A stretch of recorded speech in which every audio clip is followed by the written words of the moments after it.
I sincerely thank all the organizers and all those who are involved in this interactive section, because I believe this is what we need in the nation. So I thank you for this wonderful organization and what you've been able to do.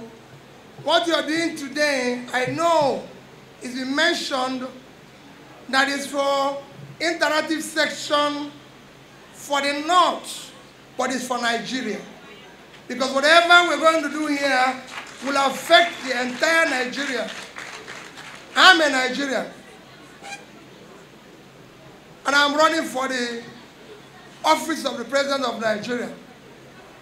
So I believe that what you are doing is for the interest of Nigeria. And I thank you sincerely for that effort. I didn't know, and our chairman briefed chairman or vice chairman told me I was going to make a statement. I was actually expecting an interactive section, but I'll try and make the statement and then go to the interactive section.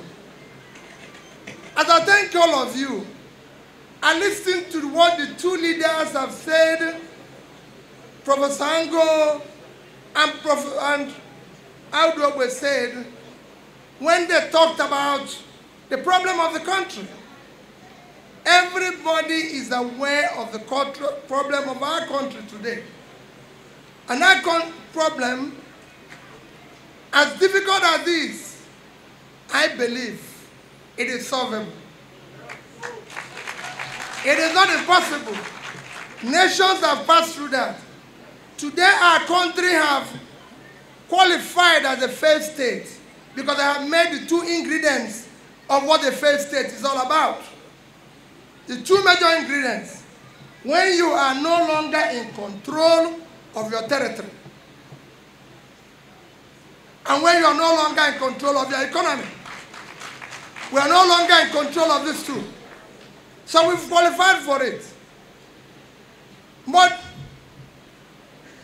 and that has produced its own results. Because people ask me, how did we get here and what is happening here? I said, no country will not go through what we are going through today. If you have about 100 million people living in poverty, you are bound to have crisis.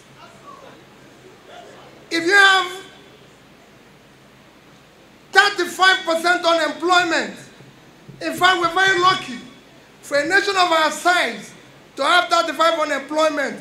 When you combine it with underemployment, it's about 60%, out of which 60% of those involved are your young ones in their productive age doing nothing with all the energy of the youth.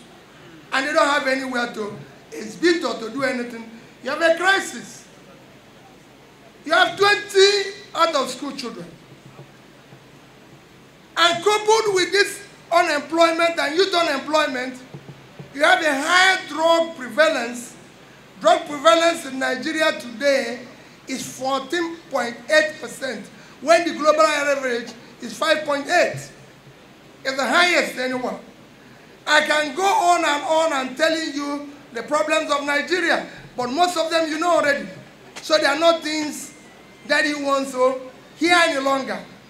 What you want to hear is the solutions. Because everybody knows the problem, everybody is suffering, everybody wants struggle. Nigeria is not bereft of ideas. Nigeria is not bereft of ideas or bereft of manifestos. There's very good reading manifestos. There's very good reading ideas in Nigeria. If you go where they're packed, they're beef with them. What is lacking? Is the institutional weakness that is not allowed to deliver them, and the political will. The government we intend to form, I and Datti, without him, we do things differently. We want to bring a transformative government, purposeful government that will start dealing with the issues And those issues are known and very clear. The issue of security, which will be decisive. The issues of unity, which will be decisive. The issues of our economy, because it is critical. If you go today, out of the 10 poorest states in Nigeria, 10 is in the north.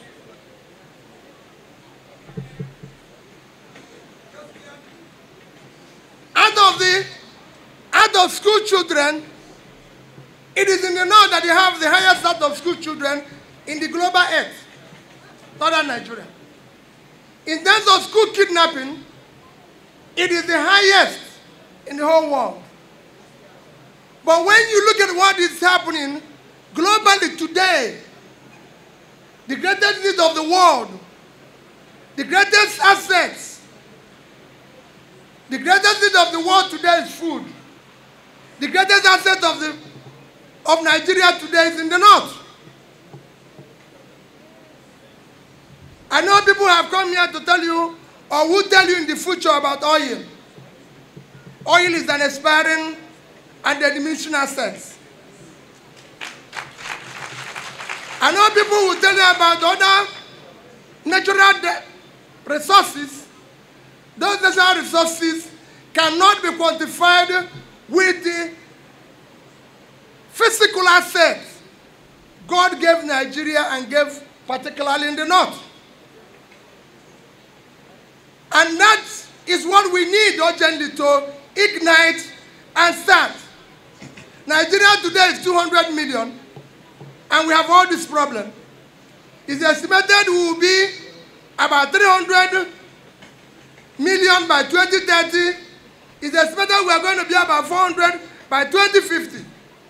If we have this problem of this crisis when we are 200, what are we going to do when we are 400?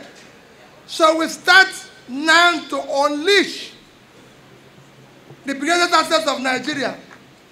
The greatest asset of Nigeria today is the vast uncultivated land in the north. How can you have among the poor states of Nigeria a state like Niger State? Niger State has 66 prevalence in poverty index. Niger State sits on 76.3 thousand square kilometers of land. Fertile land.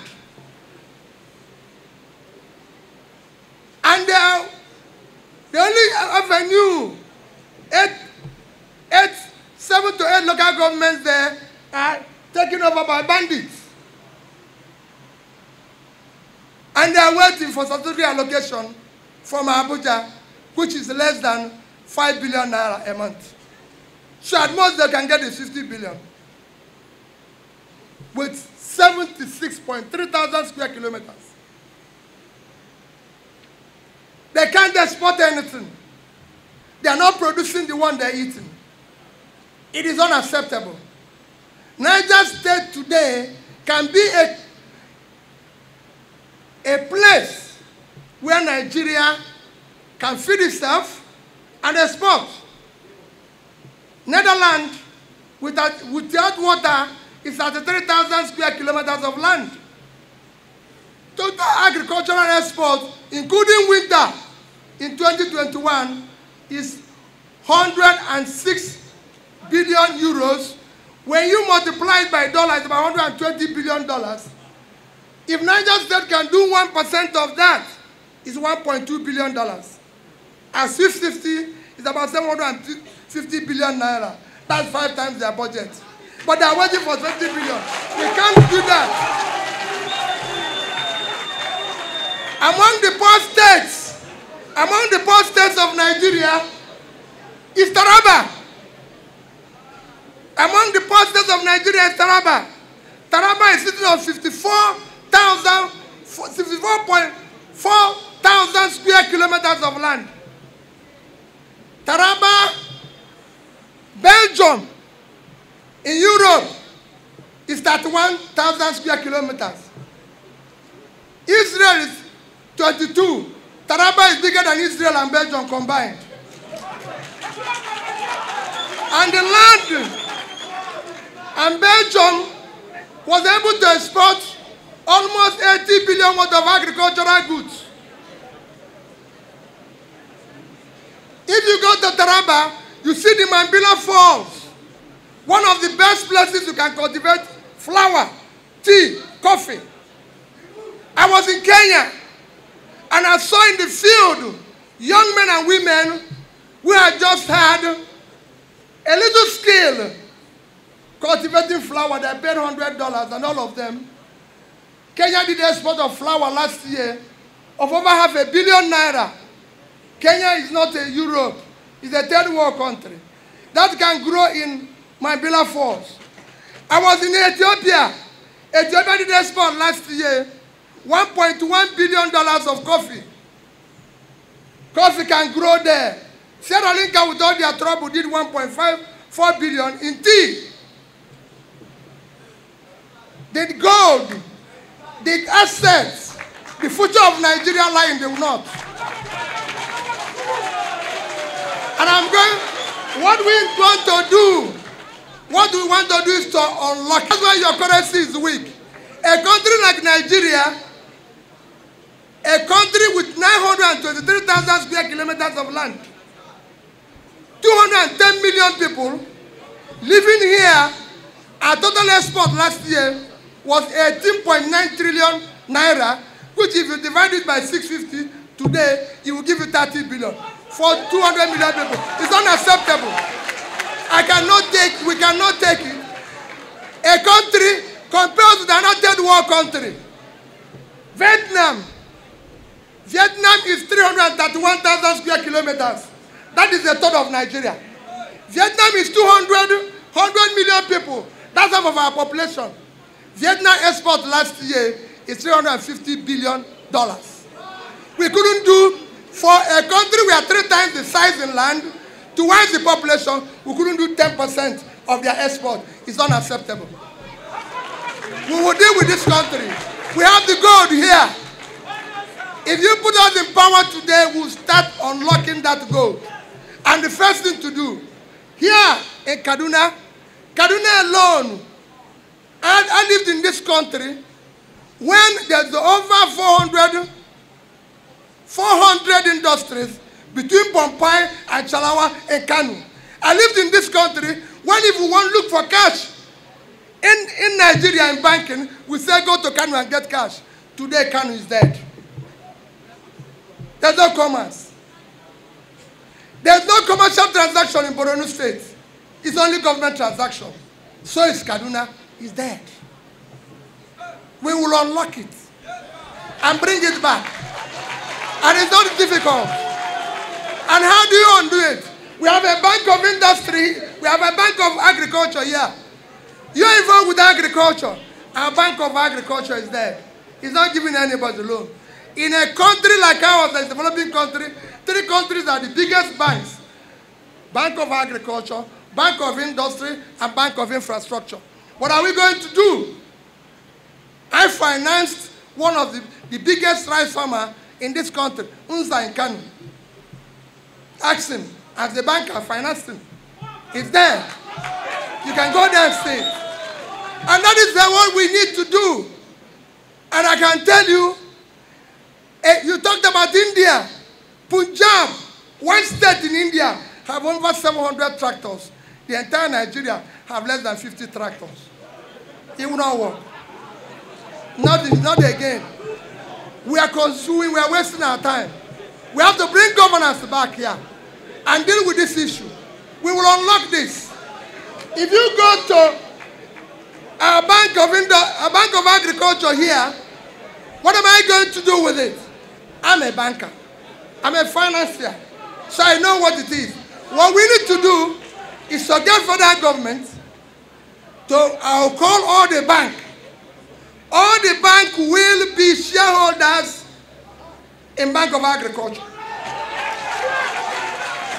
Federal government will put their money, all the states will put their money, you will be #1 bank in Nigeria and will lend money directly to genuine farmers, not fake. We must return our people to farm. I know the things we will do before that, but we must deal with that. It is easy. It is not difficult. We must make sure that inputs are available. Our research centers are not working today. India produces variety of rice, about 100 every year. Our research centers produce 1 in 5 years. It won't work. We will get it to work. We will bring governance back to what it used to be when you had 1 to 1. We will deal with it. But I know that the North is worried and they're talking about insecurity. Yes, it is a problem. And I've told you, it's number one thing we will deal with decisively. We'll make it responsive and responsible. We're not going to take chances. We will put some people there. We'll make them work. If they don't work, they go. They're not going to stay one day. We will deal with corruption inside it.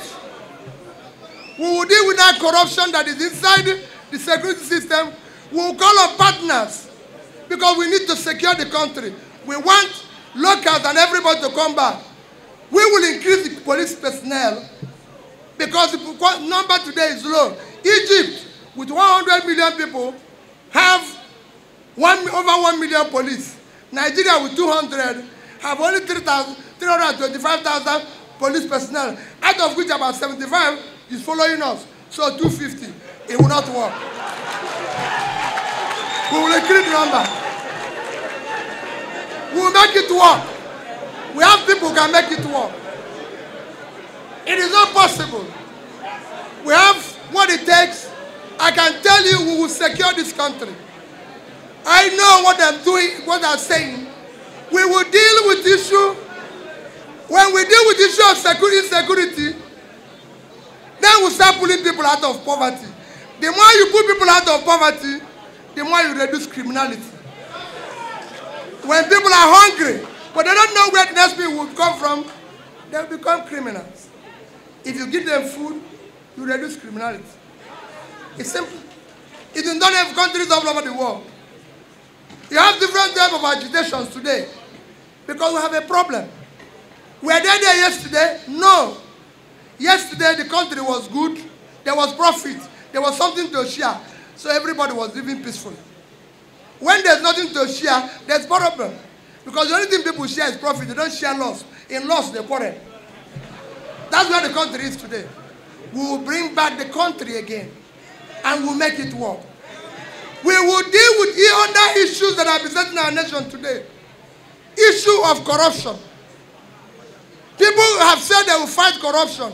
If anybody says you fight corruption, let him tell you where the last opportunity he had to manage public money, how he managed it. I, Peter Obi, was governor of Anambra State for 8 years. Go there and show me where their money is missing. I can tell you, I won #1 as MDG. The only thing Nigeria signed in year 2000, says ministers here, is MDG. It was MDG that China administrated their development agenda and was able to pull 439 million people out of poverty. It was MDG that India administrated their development agenda and put 269 people out of poverty. That is what Vietnam used to pull over 45 million people out of poverty. In Nigeria, we didn't do it, and we threw more people into poverty. But Anambra State was #1 when it ended. Despite being #1, go to our schools. Our schools was closed for 2 years. One of the candidates mentioned it, he sent it everywhere. But today, go #1, we are #1, 2011, 12, and 13. You know, some of you, all I can say is, go and verify what we were able to do there. As governor of the state, I signed over 10,000 documents for CFOs. Go and ask, if you see one land Directly allocated to P2B, come and stop campaigning. When I left the state, I left in Access Bank. It's a bank in Nigeria. I left in Access Bank $50 million and over 10 billion naira. I left in Diamond Bank $50 million and over 10 billion naira. I left in Fidelity Bank $50 million and over 10 billion naira. Until today, Anambra have never paid me 1 naira as gratuity or pension. I left 8 years ago. You can go and verify it. So if anybody said he was fighting corruption, let him tell us how he managed public money before. I was chairman of Security and Exchange Commission. Go there and ask them whether one day I took sitting allowance or they gave me 1 naira. There are places. So if anybody said he's going to fight corruption, fighting corruption is easy. If you are not stealing, your wife and children are not stealing, those around you are not stealing, you reduce it by 70%. We will fight corruption. We will fight it to they stand still. Today, people are stealing government money. People are stealing. Nigeria is the only country. Nigeria is the only country in OPEC that is not producing its quota, apart from Venezuela, because of sanction. And why are we not doing it? Because our oil is stolen. Who can steal oil? Nobody here can steal oil. People stealing oil are people in government. For you to steal oil, a ship has to come in. Somebody will authorize that ship to come in. Somebody will authorize it to go out. It is not, oil is not sweet. You put it in your pocket. And the waste is too much. We have a deficit, a crippling deficit. We have a crippling deficit of our budget, and we are allowing people to steal our oil. It's unheard of. Between January of this year to 30th of April, Nigerian total revenue was 1.6 trillion. Our total expenditure was 4.7 trillion. We have 3.1 trillion deficit. And people are stealing our oil. It can't continue. We will stop it. Just to show you, and this is our deficit. Let me show you what we lost in 2 months in oil. In July, our total production was 1,083,000. That means every day we were losing 717,000. Multiplied by 31 days is 22,227,000. The average price of oil in that month was 110. If you multiply it, we lost $2,445,000,000. Let's just leave 70-50. August, it was worse. We were producing 975,000 barrels. So we are losing 825. So over the 1 month, we lost 25 million barrels. At 100 naira average, we lost $2.5 billion, about 1.4. So in 2 months, Nigeria lost, we lost nearly $5 billion, or equivalent of 2.8 trillion naira. Which country can operate like that? It cannot. We are paying subsidy. Subsidy is organized crime. There's no way Nigeria can consume the number of money we pay in non-subsidy. That is the money we want to save and throw into productive sector in the north and get this unemployed youth that is giving everybody a problem to have something to do and we reduce their criminality. It is doable. It is not rocket science. It's happening in other nations. It can happen in Nigeria. So my dear people, all I plead is that, yes, as you know, as P2B goes around, there's all sorts of news. There's all sorts of things which I'm not here to defend A or B, but anything you want me to clarify, I'll clarify.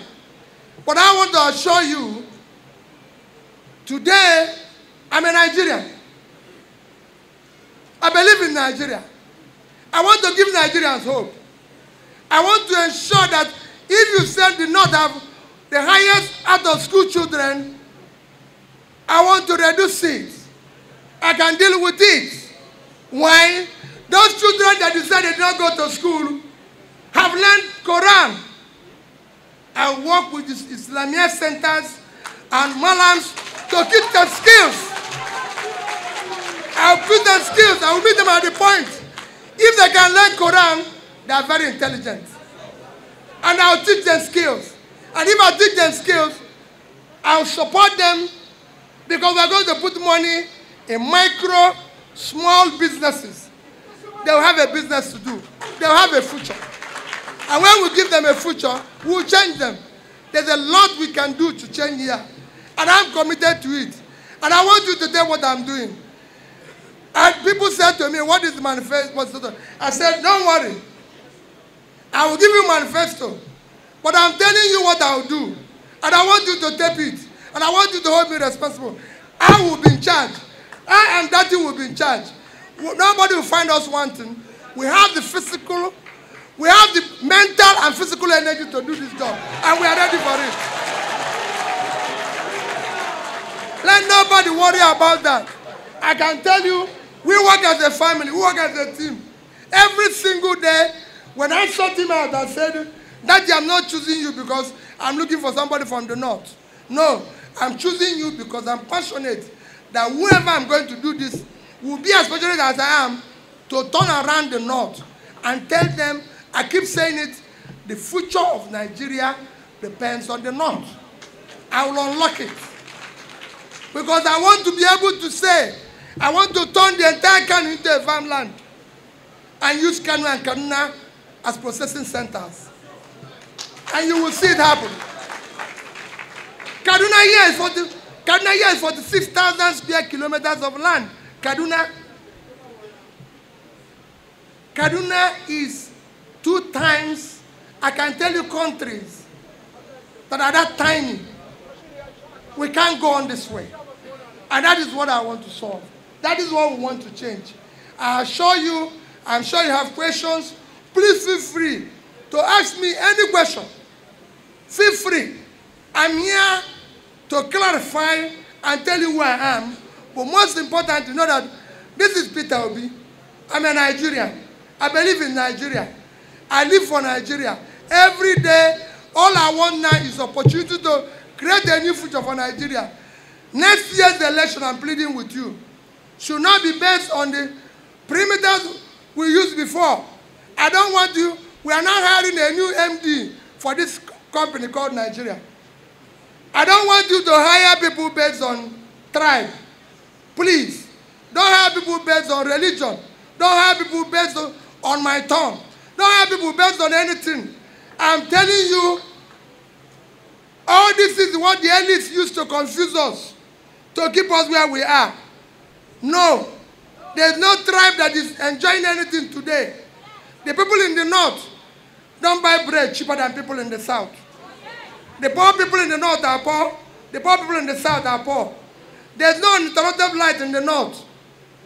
There's nothing in the North that is lacking in the South. There's nothing in the South that is lacking in the North. All of them are suffering.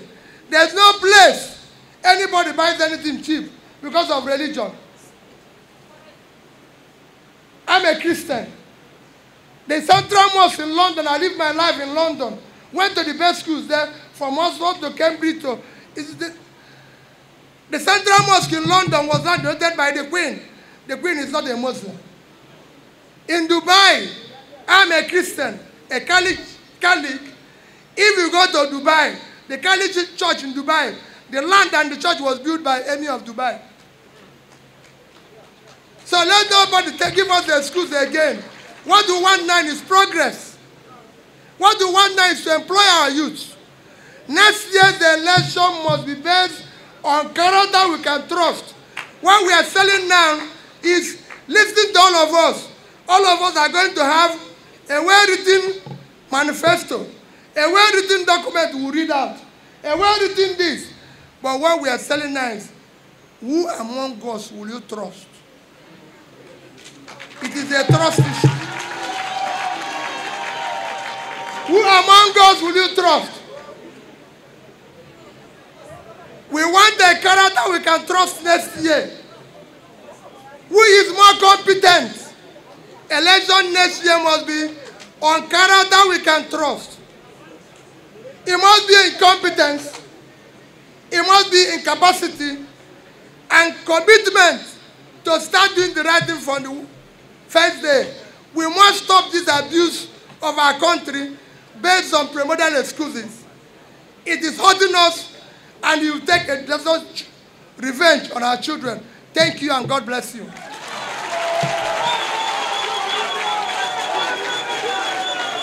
People when they come here. Now, I want to. You said something in your presentation that you signed so number of CFOs. There was none from for you and your business. But how many were for people from the northern side of the country or even other parts of the country? How many? And secondly, you were reported to have asked northerners to carry ID cards or tags of identification. This is a platform for you to talk about them and explain issues. Thank you. Any question? And that question is important. Chairman, let me tell you, they asked me this question. You know, the first person to ask me this question was Dr. Datti. And I said to him, my brother Datti, go to Anambra State, go to the whole of Nigeria, spend your money, spend everything. If you see anybody who is carrying an ID card, and he said it's from the north, while you live in Arewa State, or anybody who tell you, this is here and I treated people from other parts of Nigeria while I was governor, come, I will stop campaigning.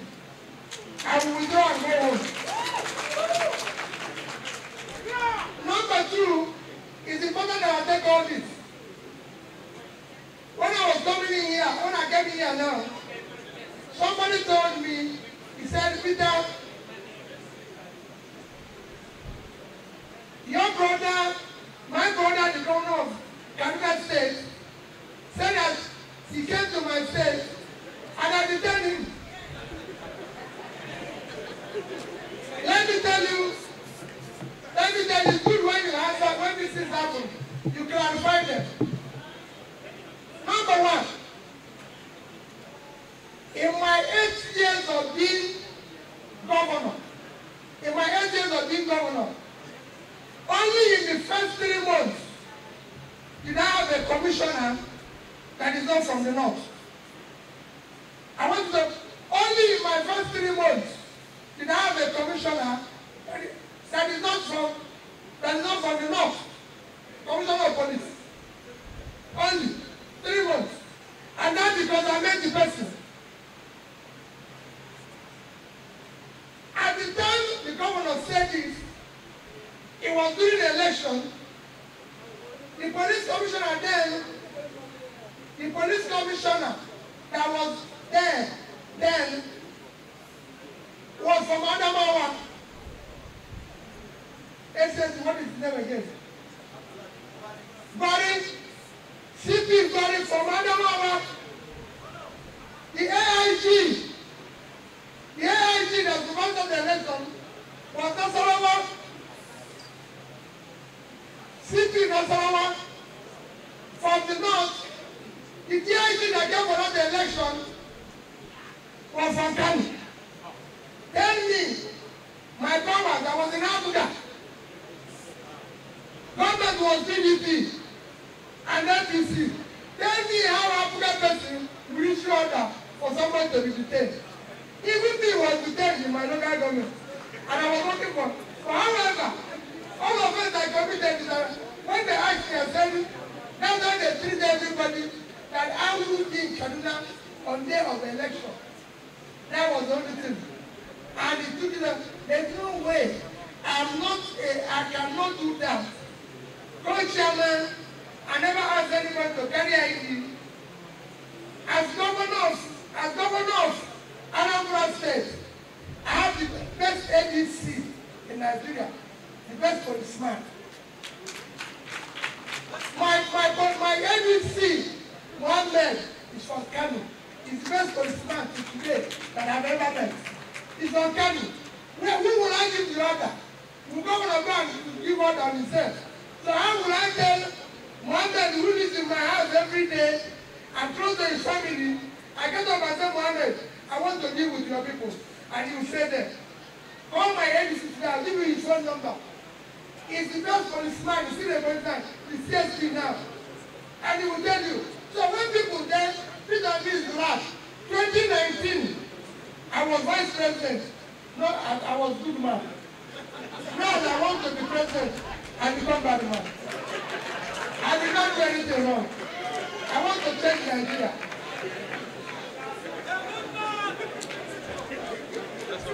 Land, yes. When I said I signed CFO, I didn't say I gave people land. Remember what I said? All those lands that I signed are people who are applying. I never one day said I gave A or B land. I got land myself. I said, so I'm going to give you phone number of the Bishop of Muslims in Anambra State. Ask them their relationship with Peter Obi. And they will tell you, if there's anything, I keep saying it, Unsa rice in Kano. I don't Datti, and I don't laugh. I said Unsa rice went to look for loan in 3 banks. They didn't give him. He came to us. I said, we're financing. It's the biggest rice farmer. It's in Kano. And I discuss with him every day on the way forward of farming. And he knows my commitment to what I'm saying about the land here. So it has nothing to do anybody who is telling you this. Not like I told you, in 2019, I was a good man. Many of us are committed now that I want to be president. Pictures, I'm seeing you face to face for the first time. Your Excellency, if you look at the picture above your head, it's the picture of Ahmed Bello, the father of Northern Nigeria. He has taught us to love our Muslims and Christian brothers and sisters the same. As a Muslim councilwoman, how will you make me comfortable to have a government that Peter Obi is the president? How will I be comfortable? Because your social media people have to do a lot of work to convince us that you are not anti-Muslim. Thank you. I disagree with you that the note is poor. If the note is poor, we wouldn't be hosting the most number of people that are not indigenous to the north. Because of the wealth that's in the north. That's why you have everybody from every part of this country living here. And again, to preface my question, I think part of it is if the farmers of Saminaka will stop farming maize, most of flour mills in Nigeria will close down. Just Saminaka area. These are unorganized, unmechanized, non-commercial farmers. So the north is rich. Like I said, I agree with you in this I'm looking. When you are making a presentation, I was hoping that I would have an equal number of time, an equal number of minutes, or maybe to engage you on a different platform. Because the questions in my mind, if I ask them on this platform to use a word that may come out and may be excommunicated. So on this platform. Now, when you are talking, I was just listening to what you didn't say. I'm trying to listen to what you are not saying. And it is the topical issue today in northern Nigeria, or in most parts of this country. The issue of irredentism, bigotry. I don't feel safe as a northerner. I can't load my cattle from Yola and take it to Onitsha or Anambra State. That may be the beginning of my economic ruination, because the track and my animals may be burned down, including the life of the driver and his mates. I have seen Fulani homestays were banned, people dragged on the streets and lynched. I am a Fulani man, and I'm talking as a Fulani man and a northerner. That's why I said I would have loved to engage you on a different platform where we may discuss these things. Now, please respect yourself. What do you have? You didn't tell me anything to make me feel that I will be safe in a Nigeria that you are a leader. Thank you very much. I agree. Let me tell you.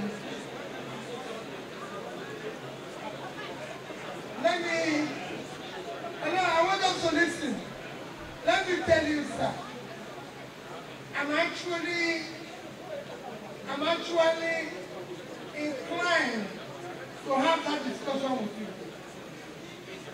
As a leader, as somebody who wants to serve, let me tell you people, there's two most important ingredients in leadership is listening and learning. People must learn to listen and learn. What he says is very important. What he said is critical to our future.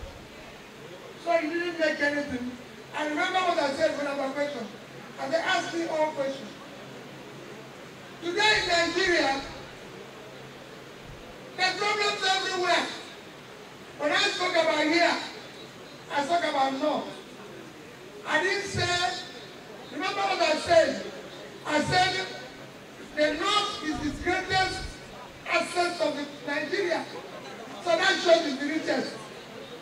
All I said is I've not been unlocked. That I'm going to unlock it. That's number one. Number two, I've said it in a different forum. When people ask me about agitators from various parts of Nigeria, whether it's in Oduduwa in Southwest, IPOB or this in North Southeast, let me say it categorically. In a democracy,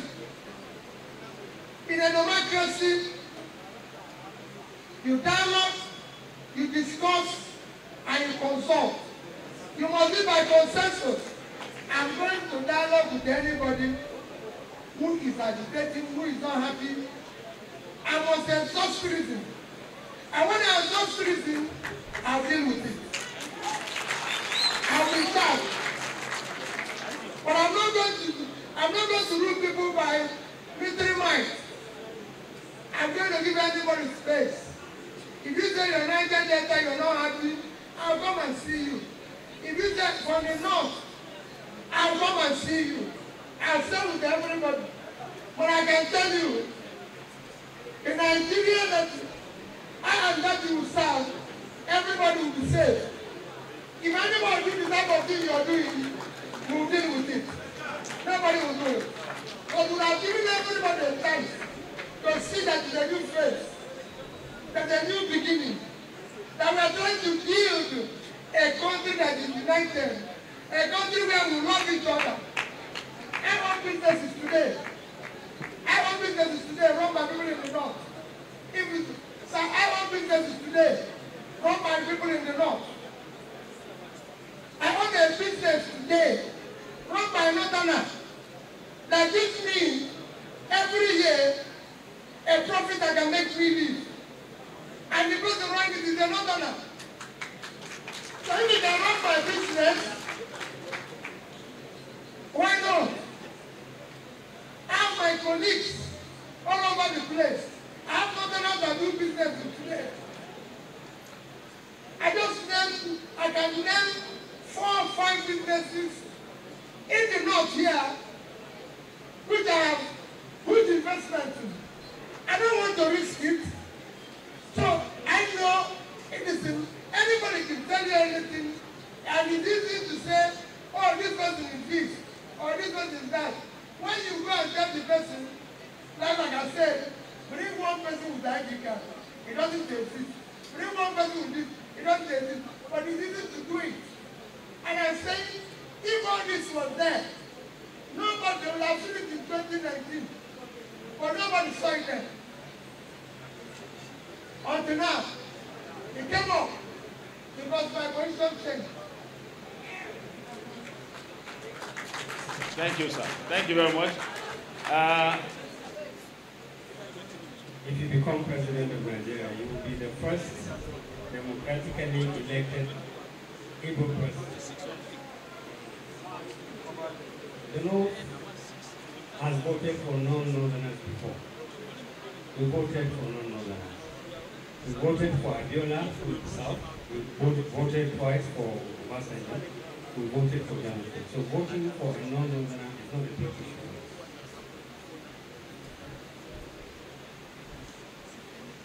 So we'll be perfectly honest with you. The biggest fear of the North is that your success as president will be the price to be paid for peace and security from the Southeast. That is the impression we get, and it worries us. That unless you become president, there will be no peace in the Southeast as part of Nigeria. That is an impression that is unfortunate. I know you. My younger brother is your running mate, so I know enough about it. But this is the North. Please kindly stand up and tell the North. Tell the North, assure us that your ambition, your candidature, your credibility has nothing to do with the demands that unless we have an Igbo president, there will be no peace in Nigeria. And two, that those people who associate with you, the ambition of Igbo people for the presidency, have a right to do that, but you are going to be a Nigerian president. And when you become a Nigerian president, everybody in this country will identify with you. Please stand up and assure the North that this is the case, or give us assurances that will make us feel safe and secure under your leadership. Thank you. Even though it is a follow-up to the question of Dr. Datti Baba Ahmed, my question is, sincerely speaking, why should the North trust you? Why should the North trust you when you have never, or not to my hearing, condemned the sit at home on Mondays in the Southeast? Why should the North trust you when, even just recently, your campaign council that you constituted, even in Sokoto and several states in the North, the chairman of your campaign organization were Igbo men? Why should we not trust you when I have not heard you? Perhaps you said it somewhere, but I have not heard you categorically condemn IPOB, Eastern Security Network, and their activities. Thank you.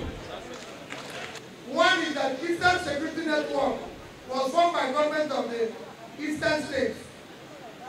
Think that the governors who formed security team. How can I go and condemn them? I have spoken about sit at home, and I can tell you, there was even a place they mentioned me. You can go, like I said, anything I say, go and verify.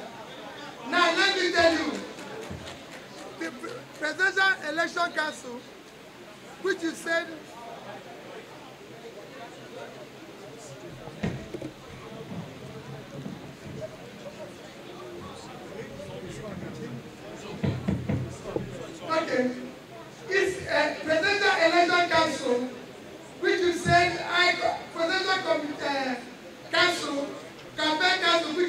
I consulted is interesting.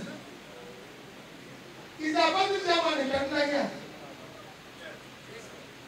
Chairman, were you in the meeting when I saw the chairman in Abuja? What did I say?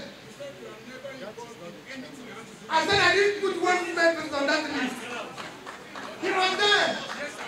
And after that, I even tweeted and said, there's certain anomalies that is not acceptable.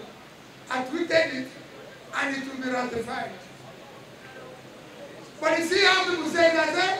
The one which I consulted, not one person there came from me. That is party matter. When party do things, I as a leader, I'm responsible. I take it as my responsibility. And I said, I will dialogue with everybody. That's what I said now. So what you said is in order. I agree with you. I said I will dialogue with every agitator. I don't hide it. It is important. If anybody says he's not happy, I've told you about campaign council. Everything that I do it with all sense of responsibility. And that's it. Like I said, he knows he can tell you a bit more about our relationship, which today he knows, and he tells people, say, listen, I've been with this man for a few months. It is totally different. Yes, I've lived in a circumstance where there's people who don't want you, and they come up with all sorts of things to make sure that you have done this or do this. No, I condemn everywhere there's wrongdoing. I have never condoned wrongdoing anywhere in Nigeria, and I will not condone it. It doesn't matter, because I believe that we can sort all this out, and we have to. And all these things we are bringing out is what will make us a better united Nigeria if somebody like me serves tomorrow. Thank you, sir. Thank you very much, sir. One of our elders, Datti Akwandi, that you are very... Let me make it obvious and very, very difficult. One, I have never, and I'll say it anywhere, please do not vote for me because I'm an Igbo man.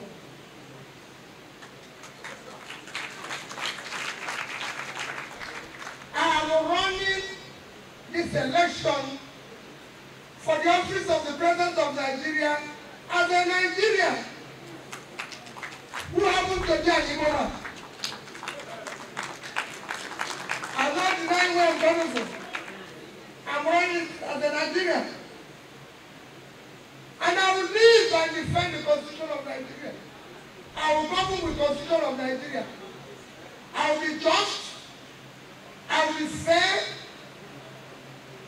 And I will relate cordially with every part of Nigeria. Those who are actually fearing about me today, I can tell you, will be the greatest beneficiary of my presence. All they did is to trust me.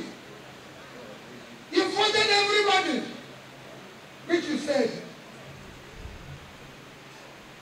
But they have not voted me, Peter. If I'm a son from that side, that is the change you will see. I'm here for a new Nigeria. I'm not here for... I want Nigerians to believe in Nigeria. Today we have Nigeria, but we don't have Nigerians. We don't have people who carry their passport with pride.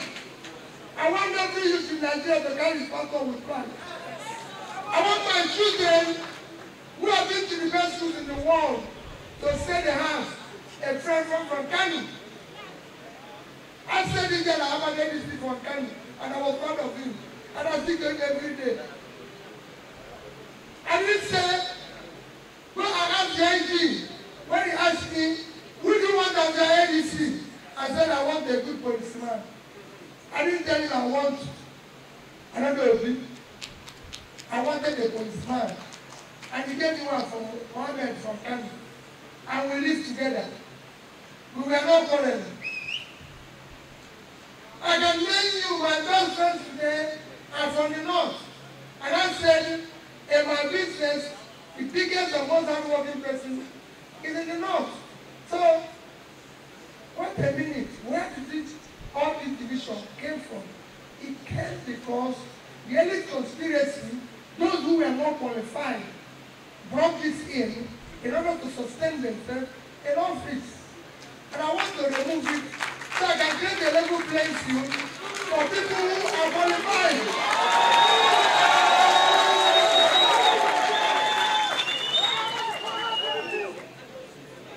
So be rest assured, and I said here in Kaduna, Peter will be just.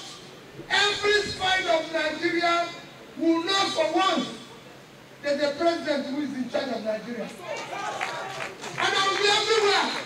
I will visit everywhere.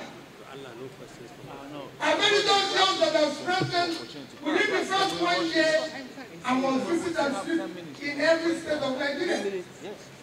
So I can hear what they want to tell me and what I want to solve.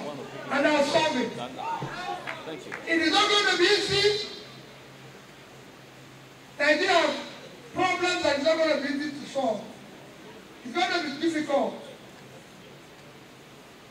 But I have what it takes to start the journey.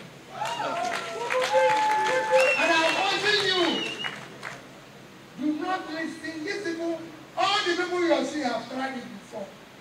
I'm not going to remind you like people do in Nigeria when I got into office, what I saw, or that this man caused it. We are not going to hire someone to remind us of our past. The past is gone. I'm going to deal with the future, and I'm going to solve it. Thank you. Thank you very much, sir. Director General Ahmed Bello Foundation, and one other person before I call the Vice President. The next question, before I sit down, is that we are having problem on my part of Nigeria about you being a Christian. We want a president that will hold Nigeria together. We want a president that will look after the youth and the elderly men. But it appears as if the emphasis of your campaign has been based on this too. That will break this. You are both 60 years. You are supposed to be on this side. So I'm already on this side. That's why I'm not talking about that off. When I say the greatest assets, the greatest physical asset of Nigeria is the vast land on the north. The greatest human asset of Nigeria is youth. Today, all we need is to take care of you. Unless we support the youth, they will earn revenue to support their parents. What is happening right now?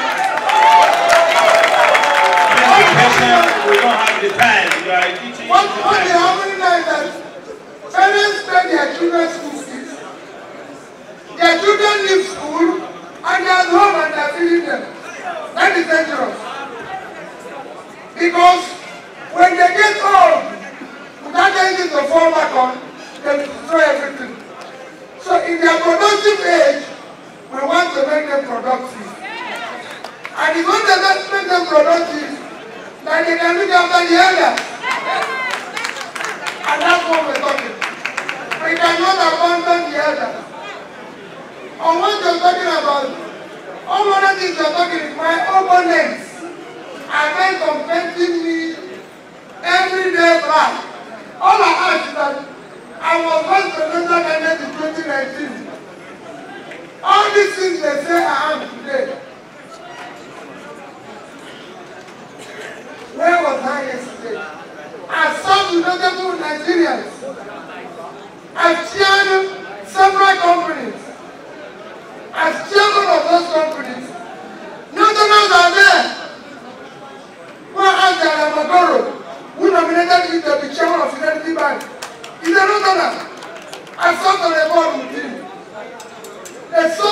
Southerners, you can ask about me today. But they are meant completely me black because I'm campaigning to be president.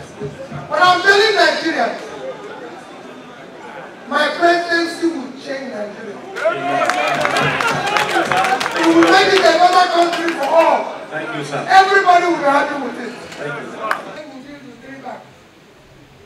The 3 banks we're going to deal with are State, Bank of Agriculture, Bank of Industry, and Bank of Infrastructure.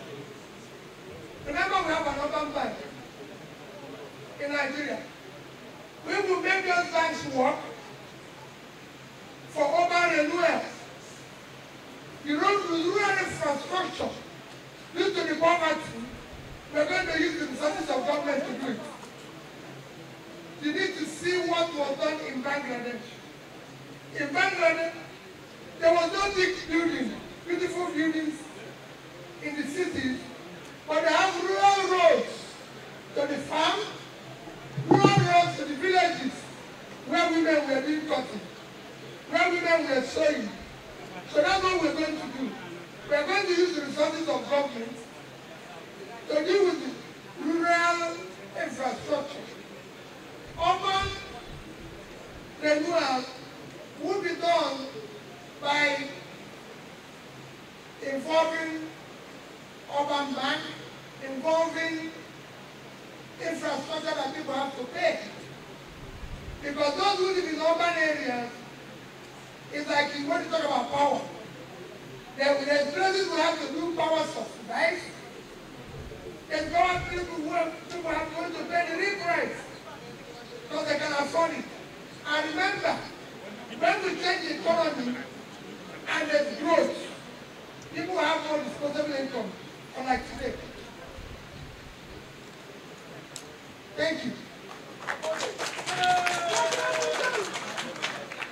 Yeah. What you're saying, man, I've told you this, and that is exactly what I'm going to say again.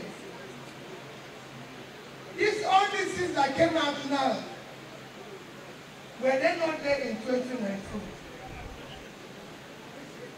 Because all they're telling me now is this offense started in 2021 when I declared to be president. Now let me tell you, one of the greatest investments I want to do is in women.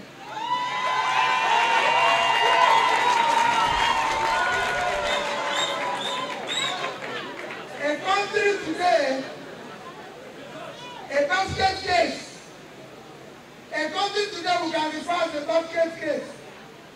2 years ago, a country who can use, excuse me, a country you can use as a basket case today compared to Nigeria 2 years ago is doing well today because of the power of its women. And which country is that? Bangladesh. Bangladesh is a country of 163 million people.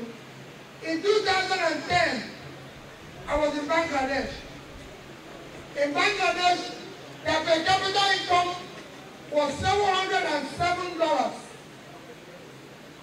Today, it's 3 times that, about 2,300.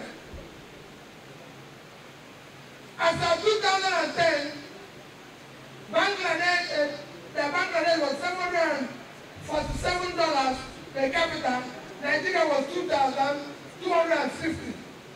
Today, we are 1,980. They have moved to, so they've done 3 times, and we've lost about 11%. And what is Bangladesh's greatest export? Clothing. They did 36 billion worth of clothing. And if you go in the clothing industry in Bangladesh, they have nearly 8 to 10 million people involved in manufacturing of clothing and clothing related carrying this thing.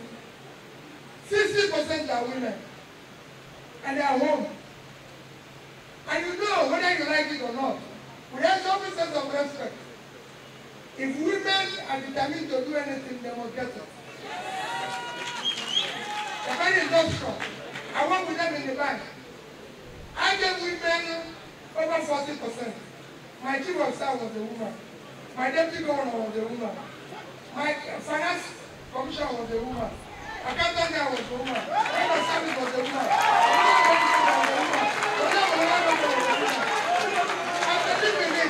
So I can assure you, Mom, I'll take care. I will unlock. If there's anything I can say, and I want you to take it on tape, I will unlock the knot. Because I know what this country is waiting for. We want to feed ourselves. We can't feed ourselves by importing food. We can't feed ourselves by our young ones being productive at home. They have to do something. I will make them productive. The women will be there. We are going to do something for them. And I assure you, when I went to the flower field in Kenya, we were 1 women. So they will be there. They will work. Thank you.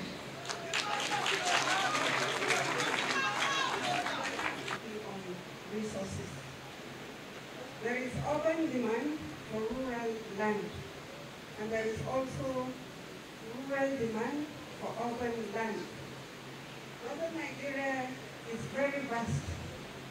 What are your plans for, number one, urban renewals in view of the decay of some of our cities? Two, what are your plans for rural development in view of the fragile ecosystem of northern Nigeria?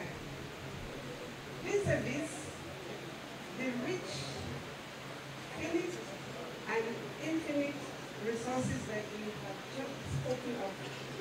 What are those secrets? What are the windows that we would love to hear from you? Thank you.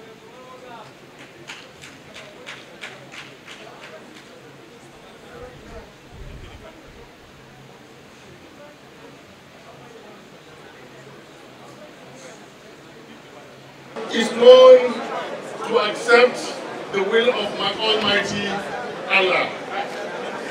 The Northerner is known to uphold the truth.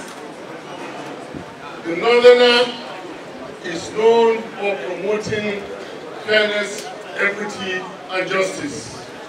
This has historically been our trademark. Very briefly, the stability of Africa is a subject in world affairs. The stability of Nigeria is a factor in African affairs. And indeed, the stability of northern Nigeria is the peace and prosperity of Nigeria. 10 things I will say about Peter Obi. Arewa, the North, is safe with Peter Obi because he has the history. Arewa is secure with Peter Obi because he has the legacy. Arewa is prosperous with Peter Obi because he has a proven record. Arewa will be educated under Peter Obi because he has the capacity. Arewa will be united under Peter Obi because he has the character. Arewa will be integrated under Peter Obi because he has the capacity. Arewa will be productive under Peter Obi because he has the experience and commitment. Arewa will be industrialized under Peter Obi because he has the knowledge. Arewa will be stable because Peter Obi has control. Above all, Arewa will be peaceful under Peter Obi because he has the magic wand. My leaders, brothers and sisters, it is better to have a leader, not a ruler, a leader that is thirsty to make you happy, a leader that is in a hurry to please you, than to have a leader who thinks he owns you because you are his own. Peter Obi is that leader. Nigeria has never had it this good, and I ask all of us not to throw this golden opportunity away. Nigeria has never had it this good. A combination of a President Peter Obi, and the meaning of a President Peter Obi is that Nigeria has united. Once we unite, that is the beginning of the end of our problems. Brothers and sisters, let us not throw this golden, once in the nation's history opportunity away. This is the time for a new Nigeria. This is the time to go with Peter Obi. This is the time to vote Peter Obi. I thank you so much.